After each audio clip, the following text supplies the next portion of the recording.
Blíðan í nóvember hefur gert mörgum lífið léttara, ekki síst kylfingum. Þeir hafa notað tækifærið og leikið mun fleiri holur en venjan á þessum árstíma.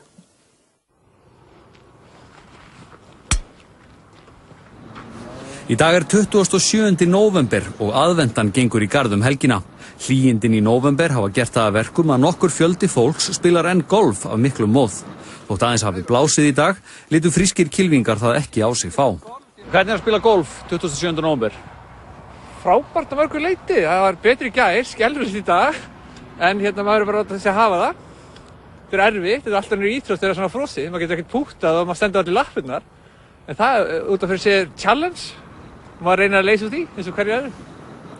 Kylfingar ætla ekki að láta hlýindin framhjá sig fara. Til að mynda heldur golfklúbbur Grindavíkur aðvendumót helgina. En það öðruvísi að spila golf á frostnum velli en á iðagrænum flötum á sumrin. Það eru skelfilega, virkilega slæmar og það eru 2-3 grín sem klúbburinn ætlar að vonandi að lagfæra næsta ári. Hann segir þó allt vera á réttri leið í golfíþróttinni hér á landi og umgjörð sífellt að batna.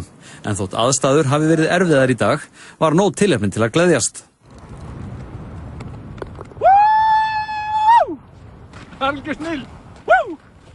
Enn eitt fuglinn Jakob, glæsilegt!